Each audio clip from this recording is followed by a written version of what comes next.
कि किस तरह बिहार ने कहां प्रगति की है, तो माननीय मुख्यमंत्री नीतीश कुमार जी के नेतृत्व में बिहार ने पूरी दुनिया और देश में एक नई प्रतिबिंब और पहचान बनाई, नई करवट ली। न्याय के साथ विकास, समावेशी विकास, और इसका ज्वलंत प्रमाण अभी हमने देखा विधानसभा का आपके पहला बजट चुनावों के बाद। 2005 में बिहार का कुल बजट महज 29,000 करोड़ के लगभग था। आज 2026-27 में बिहार के बजट का आकार 10 गुना बढ़कर 3.47 लाख करोड़ है। यह उल्लेखनीय पहलू है। और इस बजट का सबसे रिमार्केबल एस्पेक्ट एक और है कि 35% इसमें राजस्व खर्च का प्रावधान है और लगभग 65% पूंजीगत खर्च, यानी रेवेन्यू से अधिक इंफ्रास्ट्रक्चर पर 2 गुना खर्च। 5 नए एक्सप्रेसवे बनाने की योजना है। बिजली इंफ्रास्ट्रक्चर को मजबूत करना, महिलाओं वंचितों की उद्यमिता को प्रोत्साहित करना। बिहार का लक्ष्य 14% ग्रोथ रेट हासिल करना। इस तरह आज बिहार देश का बहुत अग्रणी और विकसित राज्य बनने की ओर है। माननीय अध्यक्ष लोकसभा श्री ओम बिरला जी की अभिनंदनीय उपस्थिति यहां है।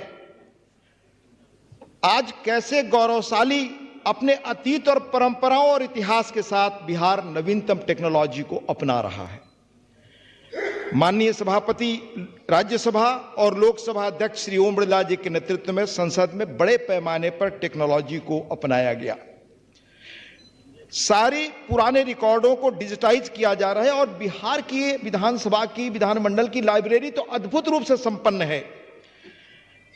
नया मेटा डेटा विकसित किया जा रहा है जिससे सूचनाओं को बहुत आसानी से खोज सकें आप। एआई के इस दौर में एक इफेक्टिव विधायक, सशक्त विधायक आप कैसे बन सकते हैं, उसके लिए जितनी सुविधाएं नई तकनीक आपको देती है, शायद पहले के लोगों को यह अवसर उपलब्ध नहीं था।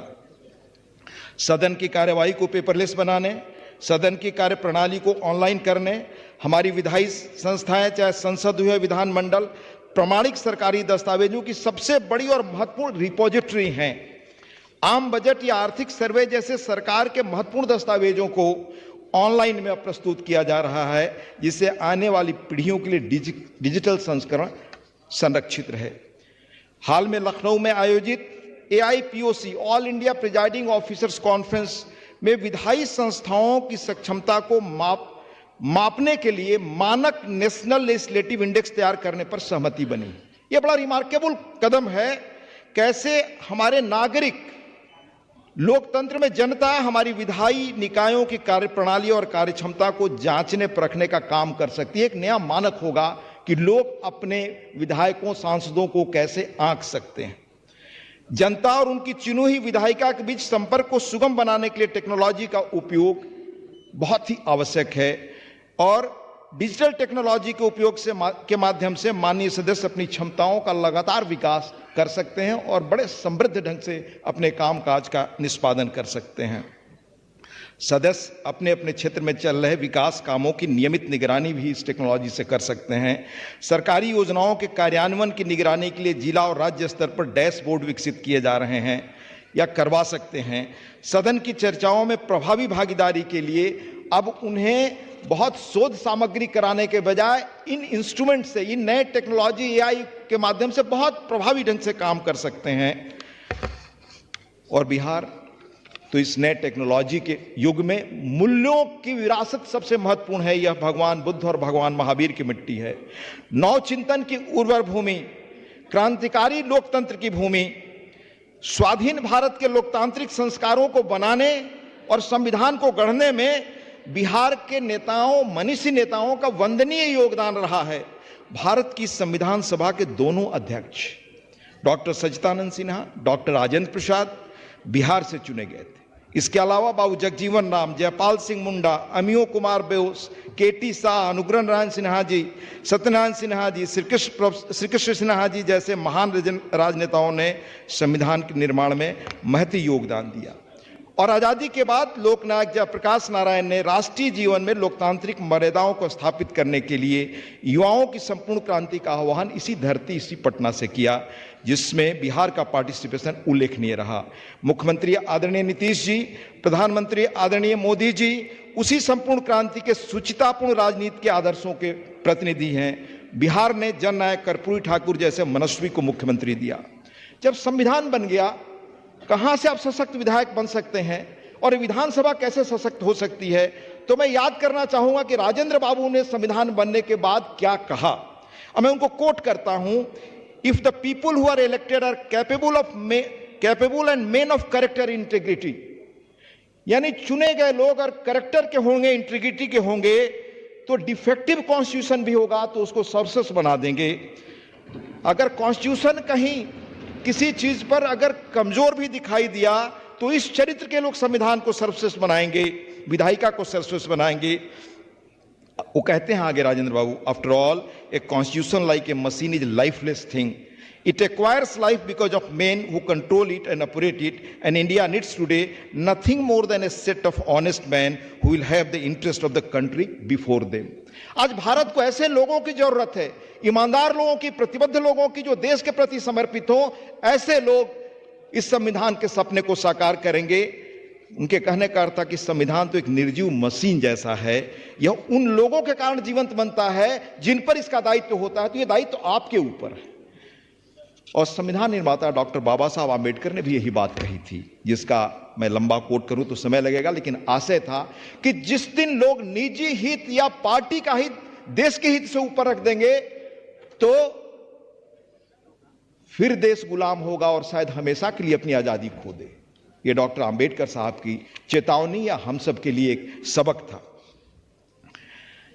मैं कुछ चीजें आपसे शेयर करना चाहूंगा। इसी महान बिहार से आदरणीय नीतीश कुमार जी के सौजन्य से राज्यसभा का सदस्य बना 2014 में दिल्ली गया, पुराने संसद भवन को देखा जो आज संविधान सदन है। उसमें अनेक जगहों पर प्राचीन ग्रंथों से हमारे लोक प्रशासन के आदर्श वाक्य और उक्ति उकेरे हुए हैं। बहुत ध्यान से मैं पढ़ता था, उसकी एक बुकलेट भी प्रकाशित है, और विचार करता था कि स्वाधीनता आंदोलन के जिन मनीषियों ने इस विधायी संस्था का गठन किया, इसकी कल्पना की, इसको इफेक्टिव बनाने का सपना देखा, जिसके आज हम सदस्य हैं, उन्होंने इन्हीं प्राचीन हमारे आदर्शों को ध्यान में रखकर लोकतंत्र की रचना की। मैं आपको बताऊं, इतने बड़े देश के 308 चुने हुए सदस्य 2 साल 11 महीने 18 दिन तक 11 सत्रों में वो बैठे। 395 अनुच्छेदों और 8 अनुसूचियों के संसार के सबसे बड़े संविधान में 2473 संशोधन भी आए, उन पर विस्तृत चर्चा हुई। लेकिन पूरी अवधि में, यानी 2 साल 11 महीने 18 दिन में जब यह बैठक हुई, जिसमें अलग अलग पृष्ठभूमि, अलग अलग वेशभूषा, अलग अलग भाषाओं के लोग थे, और भारत हजारों वर्ष एक बनने जा रहा था, तब पूरी अवधि में एक व्यवधान नहीं हुआ। इसलिए सशक्त विधायिका का अंग बनना है तो व्यवधान से हम नहीं बन सकती। ये पहली सबक हमारे मनीषियों ने दी। राजेंद्र बाबू ने खुद अपने भाषण में सभी सदस्यों का अभिनंदन किया कि किसी भी संशोधन पर मत विभाजन की भी नौबत नहीं आई। ये आधुनिक भारत इस संविधान से निकला।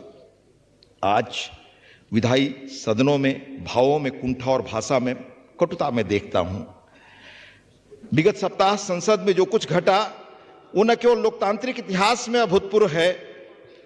आप सोचिए कि जिस विषय को आपने चर्चा के लिए रखा, सशक्त विधायक, सशक्त लोकतंत्र, वहां उस वक्त क्या कहा जाता था, और हमारे लोकतंत्र को मजबूत करने में पंडित जवाहरलाल जी की बड़ी भूमिका रही है। उन्होंने क्या कहा कि अगर संसद के लोग, ये उनका आशय था कि विधायी मंडलों के जो सदस्य होते हैं वो अगर स्व अनुशासन से काम नहीं करेंगे तो क्या देश की लोकतंत्र की स्थिति होगी। मैं उनको कोट कर रहा हूं। 56 में उन्होंने कहा, parliament does set some kind of an example to the rest of country. हम देश के लोकतांत्रिक संस्थाओं के लिए मर्यादा और आदर्श वहां से स्थापित करते हैं, मानक बनाते हैं। As we behave here with each other towards our work, towards the general public, to some extent others will behave elsewhere. हम यहाँ जैसा कामकाज करते हैं, दूसरे के प्रति आचरण करते हैं, वही नीचे भी लोग अपनाएंगे। Whether in the state legislature, चाहे राज्यों की विधायी संस्थाएं हों या सेल्फ गवर्नेंस यानी पंचायत या अदर इस तरह की चीजें हों देश में जो बढ़ रही हैं, जिनको हमें बढ़ाना है, लोकतांत्रिक मूल्य स्थापित करना है, वो यहीं से सीखेंगे। अगर यहीं से फाउंडेशन ऑफ डेमोक्रेसी हम गलत डालेंगे तो पंचायतों में क्या असर होगा, गांव में क्या असर होगा, थोड़ा लंबा कोट है लेकिन जरूर उसको आप ध्यान में रखिएगा। सशक्त विधायक बनने के लिए, इतिहास पर अपनी छाप छोड़ने के लिए, therefore on all of us rest this great responsibility not only to behave as we should behave. इसलिए हम कैसे व्यवहार करें, किन मर्यादाओं का पालन करें, ये हम सब में से एक का दायित्व है। But to remember always that a million eyes are upon us, हम हमेशा याद रखें कि करोड़ों करोड़ निगाहें हमारे ऊपर लगी हुई है। And we may do something that brings the slightest discredit on parliament or set a wrong line before this। अगर छोटी भी गलती कर गए तो क्या असर होगा, ये पंडित जी का कोट है। यानी आज जो हम आचरण करते हैं वो कैसे नीचे पंचायतों तक जाता है। अगर हम अनुकरणीय बने तो पंचायतों तक का नेतृत्व कैसे बेहतर होगा और देश का भविष्य कैसे बेहतर होगा, ये दायित्व तो हमारा है। हमारे यहाँ महाभारत में बहुत पहले कहा गया है, महाजनो येन गतासो पंथा, समाज में जो लोग आते हैं उनका कैसे अनुकरण करते हैं। अब ये पंक्ति हमारे सामने, और मैं यह बात उस धरती से कह रहा हूं जिसने किस तरह की संसदीय मर्यादाएं बनाई बिहार, वो मैं दो घटनाएं आपको बताना चाहूंगा। पहली, यह लिखा किसने है, श्री एस.के. मुखर्जी, ये चीफ सेक्रेटरी रहे, इनके परिवार के कोई सदस्य या पिताजी ही शायद बिहार विधानमंडल के तब के उसमें ये सदस्य भी होते थे। आदरणीय चौधरी जी को ज्यादा इसमें याद होगा। उन्होंने लिखा कैसे बिहार देश को रास्ता दिखाता रहा इससे, और क्या मर्यादा होनी चाहिए हमारे विधायकों की या संसदीय काम में लोगों की लगे लोगों की, उसके वो बता रहे हैं। उन्होंने कहा, एस.के. मुखर्जी ने लिखा है कि देश को आजाद हुए कुछ ही माह हुए थे, बिहार विधानसभा के दामोदर घाटी परियोजना पर विरोध हो रहा था बिहार विधानसभा में कि इससे बिहार के गांव डूब जाएंगे और सिंचाई के लिए पानी बंगाल को मिलेगा, बिहार को बिजली का एक हिस्सा ही मिलेगा। वास्तव में ये अपरिहार्य तथ्य थे। वो कह रहे कि ये सही था। मुखर्जी साहब ने कहा कि हो रहा था।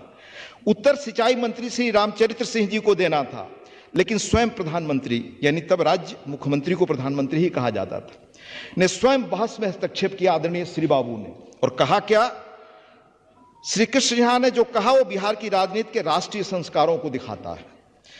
कहा, कुछ ही महीने पहले 15 अगस्त 47 को हमने खुद को स्वतंत्र घोषित किया था और भारत के प्रति निष्ठा की शपथ ली थी।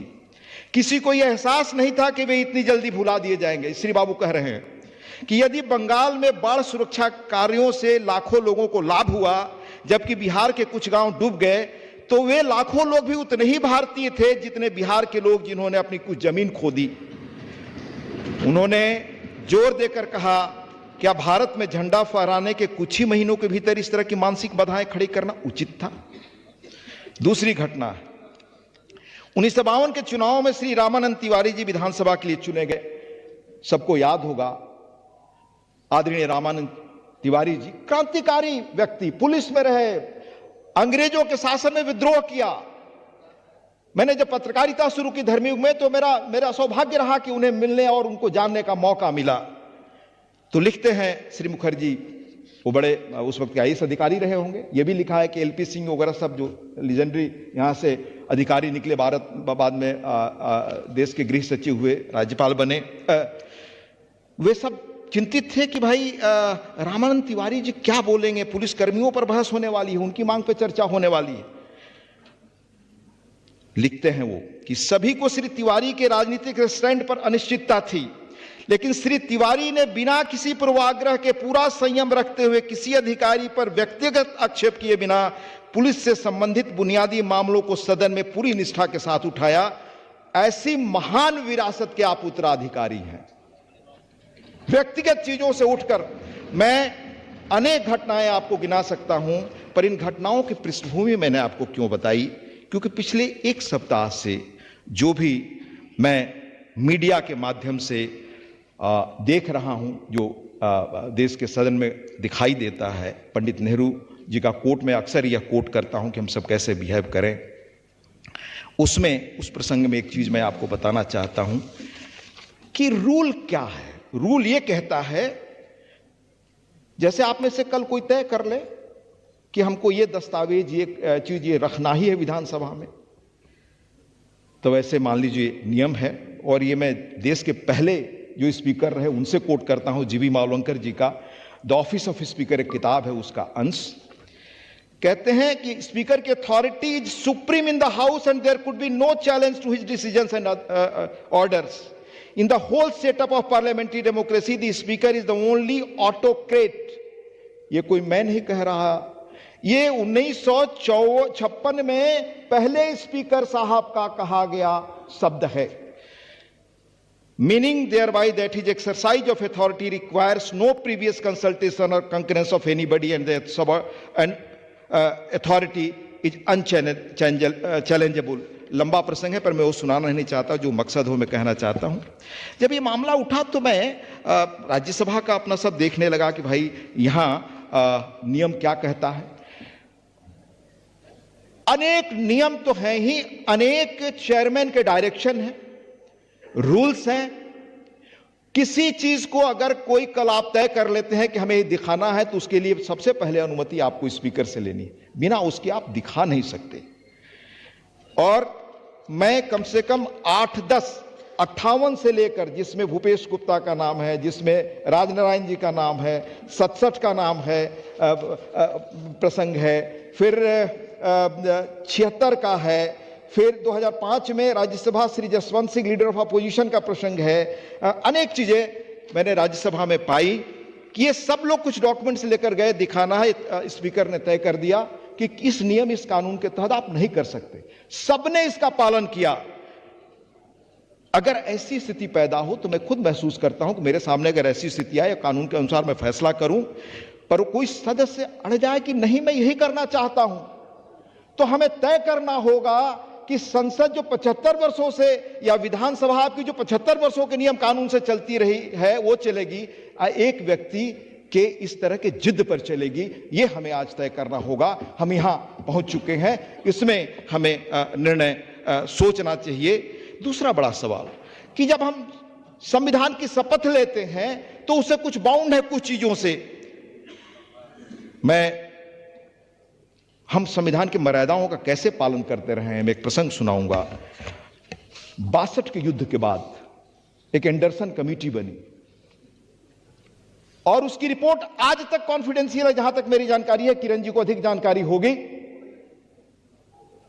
तब लोग सत्ता के बाहर थे, वो भी कहते थे कि हम सत्ता में आएंगे तो इसको दिखा देंगे। कुछ लोगों ने बयान दिया था, पर आज तक नहीं दिखाएंगे, क्योंकि देश बड़ा है। आज तक हम मर्यादाएं पालन कर रहे हैं, देश बड़ा है और हमारी विधायिका के, हमारे संसद के जो कानून बने हैं, रूल्स ऑफ प्रोसीजर है, वो बड़े हैं। अगर हम सब मिलकर कैसे आज तक आम सहमति से चलाते रहे हैं, अगर हम नहीं चलाएंगे तो हमारे लिए बड़ी चुनौती होगी। और एक सशक्त विधायक अगर आपको बनना है, प्रभावी विधानसभा है, जब सांसद बना तो आमतौर से वेल में जाने, हंगामा करने, कभी भी नीतीश जी ने आज तक नहीं कहा कि जाकर वेल में हंगामा करना है, कुछ करना है। सार्थक बहस करनी है। अंततः दलों के सभी नेताओं को, चाहे पक्ष में हो विपक्ष हो, उनको यह मर्यादा खींचनी पड़ेगी। मैं दूसरी बात कह रहा हूं, आज यहां टेक्नोलॉजी का बड़ा आपने देखा, वो उद्घाटन हुआ नए उसका, जिससे टेक्नोलॉजिकल सुविधाएं फैसिलिटेट होंगी। किस गति से आज दुनिया बदल रही है, उसमें हम सबको एक आम और राष्ट्रीय सहमति बना करके, जो आदरणीय राष्ट्रपति जी ने कहा था, आगे बढ़ना होगा। ये दौर कौन है? अभी दुनिया के जाने माने फ्यूचरिस्ट हैं रे कुर्जवेल, उन्होंने कहा था 2016 में कि हमने जो 40-45 वर्षों में परिवर्तन देखा है, वो पिछले 20,000 वर्षों में नहीं हुए। यह भी कहा कि सारा इवोल्यूशन आप जो देखते हैं, हम पत्थर युग से चले, लेकिन जितने परिवर्तन देख रहे हैं, technological revolution, death of distance, information revolution, globalisation, पूरा मुल्क एक परिवार बन चुका है, ग्लोबल विलेज, ये सब पिछले 50-60 वर्षों का खेल है। ये हम सबको इसके साथ लेजिस्लेचर्स को अपना कदम ताल बढ़ाकर चलना होगा। जब हम करें, इस साल के आर्थिक सर्वे में बड़ा महत्वपूर्ण एक तथ्य हमने पढ़ा, अर्थव्यवस्था के 5 क्षेत्रों में 23 ऐसे विषय चिन्हित किए गए जहां डीरेगुलेशन और नियमों में रेशनलाइजेशन की जरूरत थी। निर्माण से लेकर के अन्य पर्यावरणीय परमिशन अन्य चीजों में 828 सुधार सुझाए गए थे, जिनमें से राज्यों द्वारा 76% सुधार कर लिए गए हैं। 79% जो बचे हैं 10% पर काम चल रहा है। 119 अभी लागू किए जा सके हैं। इनमें रिकॉर्डों के डिजिटाइजेशन से बड़ी आसान ढंग से काम हो रहे हैं। सरकारी अनुमति की जगह अब सेल्फ सर्टिफिकेशन से काम चल सकता है। ये सारे सुधार हम सबको मिल करके आगे बढ़ाना है, तभी भारत आर्थिक ताकत बनेगा। और याद रखिए, चाणक्य ने कहा था, चाणक्य का मूल वाक्य था, आपकी ताकत का मूल है आपका कोष। अगर आर्थिक रूप से आप संपन्न नहीं है तो आज के बदलते इस सोशियो इकोनॉमिक वर्ल्ड में अपना वजूद आपको कायम रखने में भारी चुनौतियों का सामना करना पड़ेगा। और 2014 के बाद जिस तेजी से देश प्रगति कर रहा है, हम उसी ओर हैं। ये दौर है जब हम सबको मिलकर साथ आगे बढ़ना है। आप जानते हैं कि समय से कानून बनना चाहिए आज के दौर में, नहीं तो कानून के डिले होने का उसका लंबा सोशियो इकोनॉमिक कास्ट है।